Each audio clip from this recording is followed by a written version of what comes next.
Bismillahirrahmanirrahim. Alhamdulillah wassalatu wassalamu ala Rasulillah Nabiyina Muhammadin ibni Abdullah wa ala alihi wa ashabihi wa man walahu. Bayanud dawa alladhi yanfi marad al-hasad 'anil qalb. Menjelaskan ubat ataupun penawar yang dapat menghilangkan penyakit kedengkian dalam hati. Ketahuilah bahawa kedengkian termasuk penyakit yang berat bagi hati. Hasad kata pengarang kitab kita iaitu Al-Alamah Al-Syaikh Sa'id Hawa rahimahullah.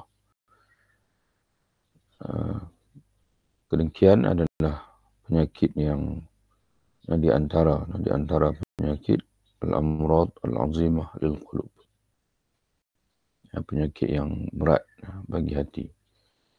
Sedangkan penyakit hati tidak bisa diubati kecuali dengan ilmu dan amal.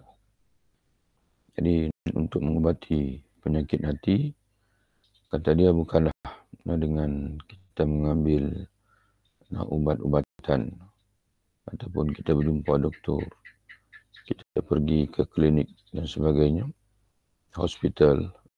Tapi hati ini diubati dengan ilmu dan juga amal. Amal yang membawa keredaan Allah Ta'ala. Ala kulli hal, hati ini hanya Allah Ta'ala saja yang boleh mengubati. Ilmu yang bermanfaat bagi penyakit kedengkian, penyakit hasad, ialah mengetahui secara pasti bahawa kedengkian sangat berbahaya bagi dunia dan agama anda. Jadi dari segi ilmu, untuk mengubati hasad dalam hati, iaitu dengan kita mengetahui bahawasanya penyakit hasad ini akan merosakkan dunia dan juga merosakkan agama kita. Tidak ada bahaya bagi orang yang didengki, baik menyangkut dunia maupun agamanya. Bahkan dia bisa mengambil manfaatnya untuk kemaslahatan dunia dan agamanya. Jadi hasad ini memberi mudarat kepada orang yang berhasad. Adapun orang yang dihasadkan, tidak ada sebarang kerugian bagi pihak dirinya, sama ada pada agamanya ataupun pada urusan duniawi dia. Bahkan orang yang dihasadkan itu, yang menjadi mangsa hasad itu, dia mendapat manfaat karena dia dalam kondisi ujian. Jadi dia bersabar. Bila ada orang berhasad pada dia dan dia bersabar, dia diberi pahala oleh Allah. Jadi kita pula hilang. Dipanggil kebaikan kita hilang. Ada pun orang yang dihasadkan itu, dia tidak ada rugi apa-apa pun. Bila anda telah mengetahui hal ini dengan basirah, jadi apabila kita mengetahui hakikat ini, bahwasanya hasad ini akan mudaratkan agama dan juga mudaratkan dunia kita, mengetahuinya ala basirah, dengan ilmu, dengan hujah, dengan kesedaran, dan anda tidak menjadi musuh diri anda dan tidak pula menjadi teman musuh anda. Jadi orang seolah-olah ibarat ini ingin memberi kesedaran kepada kita bahwasanya orang yang berhasad ini sebenarnya dia telah memusuhi dirinya sendiri. Kerana dia melakukan sesuatu yang mana kesannya itu balik pada dirinya, bukan kepada orang lain. Jadi apabila dan anda tidak menjadi musuh diri anda dan tidak pula menjadi teman musuh anda, anda tidak bersekongkol dengan musuh diri sendiri, maka dapat dipastikan bahawa anda telah menjauhi kedengkian. Hasad ini datang dari iblis. Jadi orang yang berhasad kepada orang lain sebenarnya dia membantu iblis untuk merosakkan dirinya sendiri. membantu musuhnya untuk merosakkan dirinya. Kedengkian berbahaya pada keberagamaan anda kerana dengan kedengkian berarti anda membenci ketentuan, yakni qada Allah. Jadi dia sebut tadi bahwasanya hasad ini memudaratkan agama kita dan juga memudaratkan dunia kita. Lalu dia huraikan dulu macam mana dengki ini boleh merosakkan agama kita. Jadi yang pertama kata dia, orang yang berhasad ini dia seolah membenci ketentuan Allah. Kita dengki kepada orang kaya. Jadi siapa yang mentakdirkan dia jadi kaya? Allah Subhanahu Wa Taala. Jadi seolah macam kita tak berpuas hati kepada ketentuan Allah yang menjadikan dia kaya. Tidak suka kepada nikmat Allah yang telah dibahagikan di antara para hamba-Nya. Dan tidak mau menerima keadilan Allah yang ditegakkannya. Yang ini ditegakkan Allah di dalam kerajaannya dengan kebijaksanaannya yang tersembunyi bagi anda. Mana kita tidak tahu, banyak kita tidak tahu qada Allah, hikmah daripada ketentuan Allah Subhanahu Wa Taala. Jadi sebab itu dalam Al-Quran Allah senantiasa menyebutkan bahasanya tidaklah Allah menjadikan alam ini, ketentuan yang alam ini batilan, dengan batil. Sebaliknya Allah Subhanahu Wa Taala menjadikannya bil haqqi, dengan hak, bil hikmah, dengan kebijaksanaan, dengan suatu dipanggil suatu sebab yang beri manfaat kepada makhluk walaupun makhluk tidak mengetahuinya.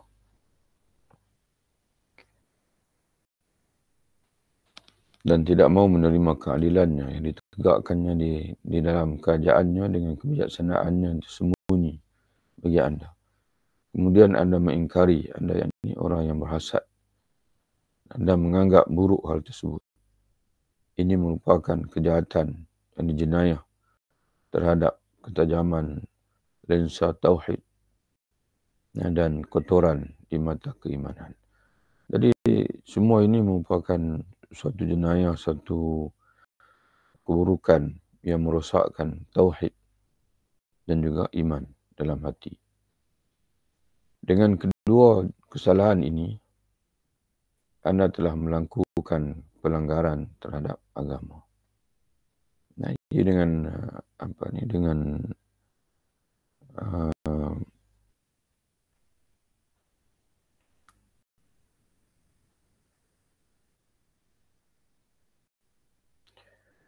wanahika bihima, jadi dengan cukuplah dengan keduanya, ini dengan kesan hasad ni kepada tauhid dan juga kepada iman itu cukuplah. Itu menjadi bukti bahwasanya hasad ini merosakkan agama. Jadi bila hasad ini menjejaskan tauhid kita kepada Allah dan juga menjejaskan iman kita kepada Allah, cukuplah.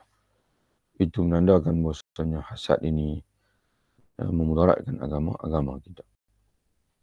Di samping itu, anda bererti telah menyakiti salah seorang di kalangan kaum mukminin dan tidak memberi nasihat. Jadi itu yang pertama. Tadi yang pertama, mana hasad ini merosakkan tauhid dan juga iman. Yang keduanya, orang yang berhasad ini dia telah menyakiti saudara muslim yang lain.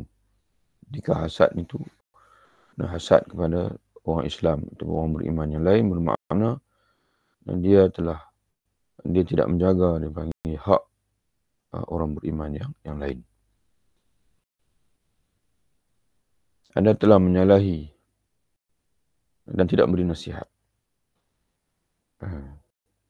Dalam bahasa Arabnya disebut dengan istilah wa tarakta nasihatahu. Jadi orang Islam, orang beriman yang lain ni, kita ada hak yang mesti kita tunaikan kepada dia.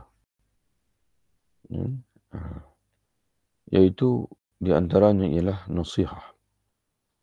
Selalu nasihat ni dipahami dengan macam mana diterjemah di sinilah. Dan tidak memberi nasihat kepada dia. Wallahualam, asalnya nasihat ni dalam bahasa Arab ni maknanya adalah tulus. Makna ketulusan.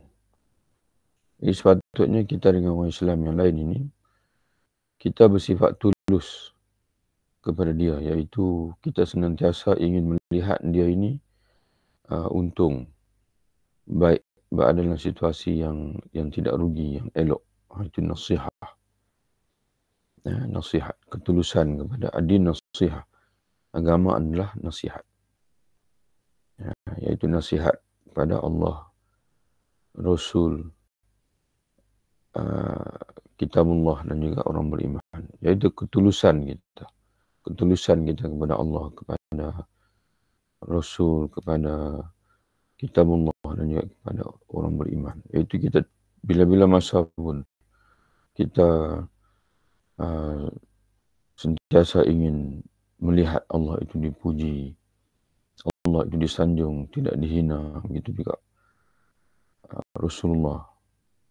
Kesetiaan kita kepada dalam hidup ini, kita tidak nak langsung apa-apa mencerca Allah, Rasul, kitabullah dan juga sama-sama orang beriman. Jadi orang berhasad pada orang beriman yang lain, dia taraka an-nasihah. Dia telah menanggari ketulusan dia kepada orang beriman yang lain.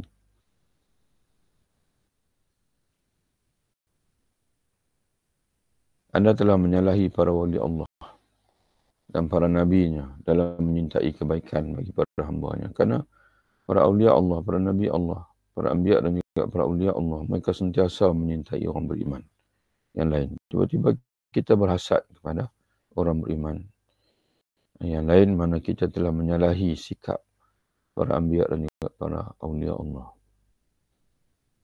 Juga anda sebaliknya, anda telah mengikuti iblis dan semua orang kafir dalam menginginkan terjadinya bencana ke atas kaum mukminin dan hilangnya kenikmatan dari mereka. Jadi hanya iblis dan juga orang kafir saja yang tidak suka kepada orang beriman. Tiba-tiba kita pun sama juga berdengki kepada orang beriman, walaupun seorang. Dia tetap beriman. Dalam Al-Quran Allah Ta'ala menyebutkan Allahu waliyul ladzina amanu. Allah adalah wali, penjaga dan kekasih kepada orang-orang beriman. Tiba-tiba kita pula memusuhi orang beriman. Ini merupakan kotoran dan keburukan di dalam hati yang akan makan berbagai kebaikan hati, sebagaimana api memakan kayu api, dan menghapuskan kebaikan-kebaikannya. Mana kebaikan orang yang berhasad itu, sebagaimana malam menghapuskan siang.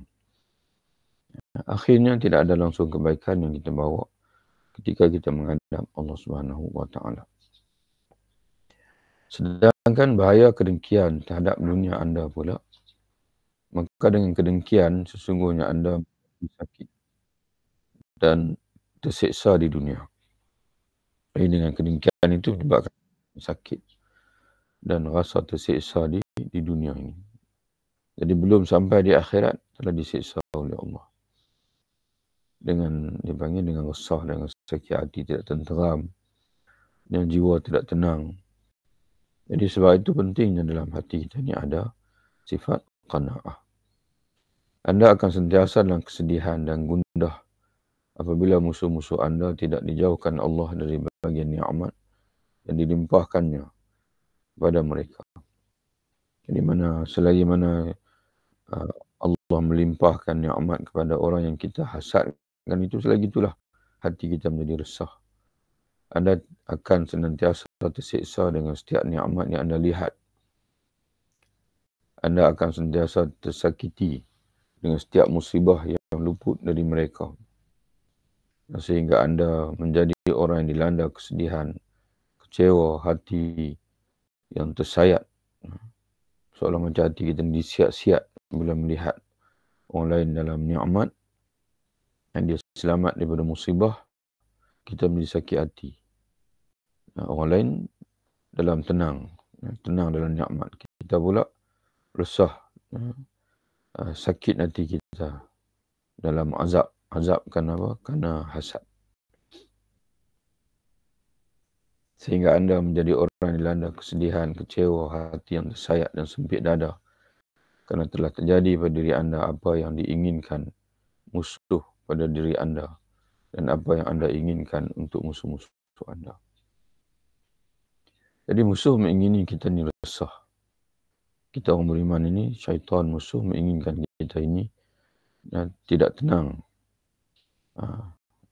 Dan itu terhasil daripada kita sendiri, sikap kita sendiri. Kita seolah-olah dengan hasad ini, seolah kita melaksanakan keinginan musuh pada kita. Iaitu untuk melihat dan kita ni sentiasa resah, sentiasa gelisah jauh daripada Allah, tidak tenang hati. Jadi sebab itu tuan-tuan sekalian, jangan membantu musuh untuk merosakkan diri kita sendiri dengan sikap yang ada dalam hati kita itu.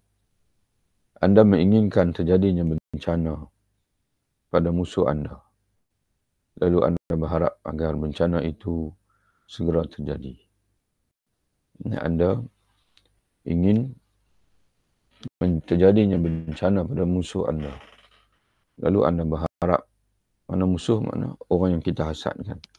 Kita ingin dia ditimpa bencana oleh Allah. Kerana kita merasakan dia musuh kita. Lalu anda berharap agar bencana itu segera terjadi. Agar musuh kita itu, orang kita hasadkan itu, ditimpa bencana mengikut yang kita nak. Tetapi nikmat itu tidak kunjung hilang dari orang yang anda dengki. Tapi kita mengharapkan dia ditimpa kemiskinan, ditimpa kegagalan dan sebagainya. Tapi dia tak gagal. Dan tidak gagal-gagal juga. Maka itu akan menjadikan kita sakit hati. Seandainya anda tidak beriman dengan hari kebangkitan dan hisab, sungguh merupakan kecerdasan. Kalau anda masih berakal sihat. Jika anda menghindari kedengkian kerana ia hanya mengakibatkan sakit hati dan keburukannya di samping tidak bermanfaat. Seandainya anda tidak beriman dengan hari kebangkitan,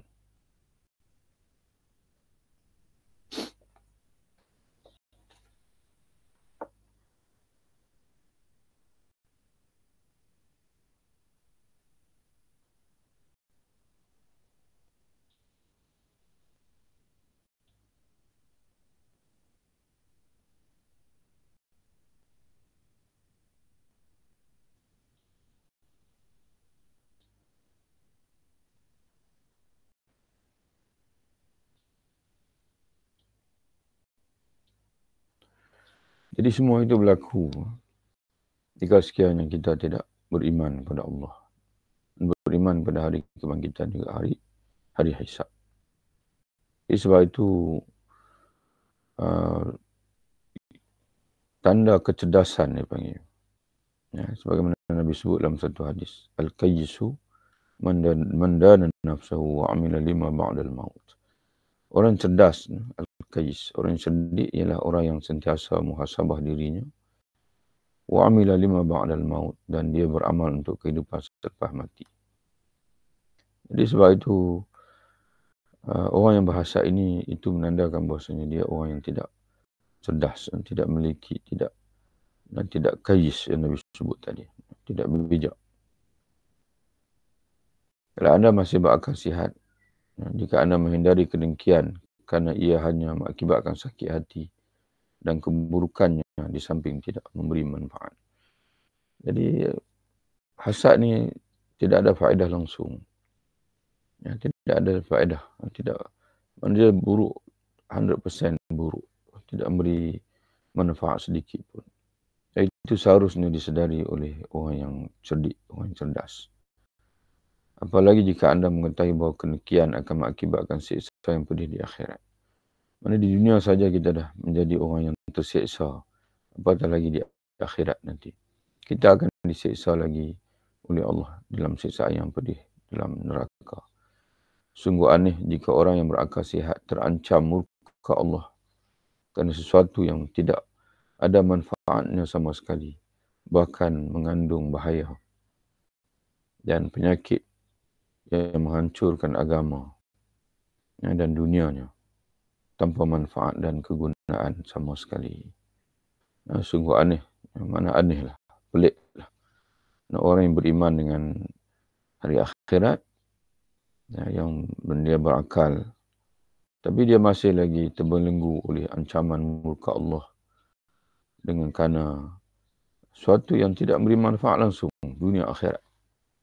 Hasad ini dimurkai oleh Allah dan hasad ini tidak ada manfaat langsung. Untuk dunia pun tidak ada manfaat, untuk akhirat pun tidak ada manfaat.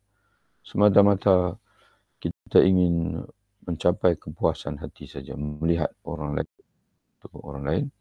lain gagal. Sungguh aneh jika orang yang berakal sihat terancam murka Allah kerana sesuatu yang tidak ada manfaatnya sama sekali, bahkan mengandung bahaya dan penyakit yang menghancurkan agama dan dunianya tanpa manfaat dan kegunaan sama sekali. Kedengkian tidak membahayakan orang yang dengki, baik menyangkut dunia ataupun agamanya. Mana orang yang menjadi mangsa hasad kita, dia tak rugi apa-apa pun. Tidak mendatang, tidak memberi bahaya apa-apa pun kepada dia. Kita saja yang memberi bahaya kepada kita. Kerana nikmat tidak biasa lenyap hanya semata-mata kerana kedengkian anda. Jadi nikmat itu hanya lenyap dengan takdir Allah, dengan ketentuan Allah. Bukan dengan kedengkian kita. Apa yang telah ditetapkan Allah berupa limpahan dan nikmat pasti akan tetap mengalir sampai batas waktu yang tidak diketahui manusia tapi ditetapkan Allah. Jadi dia sama juga macam hidup, mati, miskin, kaya, sihat, sakit. Itu semua nikmat Allah. Dia hanya luput dengan takdir Allah apabila tiba masa ajal. Ajal yang ditentukan oleh Allah. Bukan dengan sebab kedengkian daripada mana-mana orang. Sehingga tidak ada tipu daya yang bisa menolaknya. Mana tidak ada tipu daya yang tidak ada perancangan yang dapat menolak ketentuan Allah. Di antaranya nikmat. Bahkan segala sesuatu terjadi dengan ketentuan dan kekuasaannya, yakni Allah. Dan setiap batas waktu tertulis dalam sebuah kitab, iaitu Lauhul Mahfuz. Mana apa yang tertulis Lauhul Mahfuz tidak akan dapat diubah dengan hasad, dengan iri hati dan sebagainya. Sedangkan amal yang bermanfaat dalam mengobati kedengkian. Tadi itu. Jadi kedengkian ni termasuk juga segala jenis penyakit hati, kata dia dapat diubati dengan dua, ilmu dan juga amal. Selesai dah ilmu. Ilmu dah selesai, dia cerita kepada kita. Sekarang ni macam mana nak mengobati kedengkian dengan amal pula. Dengan amalan. Apakah amalan-amalan yang dapat mengobati penyakit dengki dalam hati kita. Sedangkan amal yang bermanfaat dalam mengobati kedengkian ialah dengan menghukum kedengkian itu.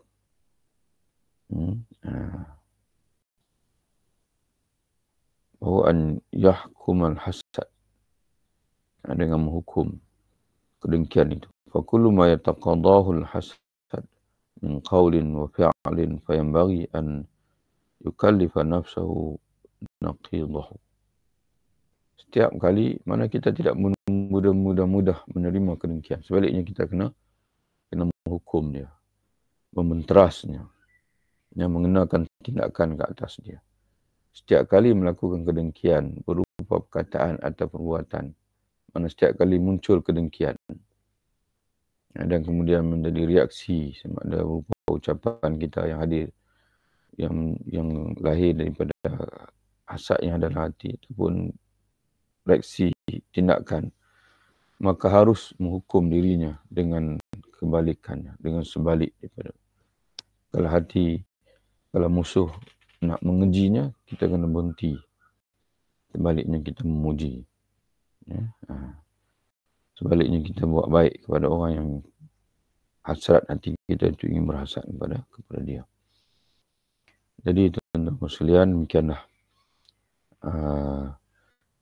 InsyaAllah kita sambung lagi bahagian yang kedua dalam mengubati hasad. Dan sebelum kita tamatkan majlis kita ini, suka untuk ana kongsikan dengan tuan-tuan sekalian bahawa sekarang ni ana dalam peringkat untuk mengasaskan tahfiz dan juga pengajian Al-Quran, mengambilkan anak-anak insya-Allah. Jadi tahun 2024 ini adalah tahun untuk kita ataupun ana sendirilah melebarkan pengajian ini kepada peringkat pendidikan anak-anak, ya, untuk melahirkan seorang hafiz, bukan saja hafiz tapi juga orang yang dapat memahami Al-Quran dengan baik, iaitu tahfiz dan juga tafsir. Itu satu akademi yang diberi nama Akademi Al-Quran Al-Imam Asy-Syafi'i rahimahullah. Jadi akademi ini insya-Allah akan mula beroperasi dalam bulan 2. Premis sedang disiapkan insya-Allah. Jadi memerlukan dukungan daripada tuan-tuan dan puan sekalian lah. Ya, mudah-mudahan tuan-tuan dan puan sekalian dapat mengikuti di masa ke semasa dan juga memberi dukungan dan bantuan apa yang patutlah. InsyaAllah bagi terasasnya Akademi Al-Quran ini. Akademi Al-Quran Imam Syafi'i rahimahullah, singkatannya AQIS, tahfiz dan juga tafsir Quran. Jadi anak-anak yang masuk dalam akademi ini insya-Allah akan dididik untuk menghafal Al-Quran dan juga untuk memahami Al-Quran, menjadi mufassir insya-Allah, ataupun menyampaikan ilmu-ilmu Al-Quran kepada masyarakat insya-Allah.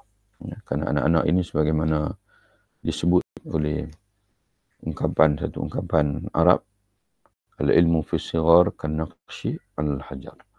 Ilmu pada ketika kecil ini seumpama memahat di atas batu. Jadi mudah-mudahan hasrat hati kita ini diridai oleh Allah Subhanahu Wa Taala, dan juga kita semua akan dibantu oleh Allah.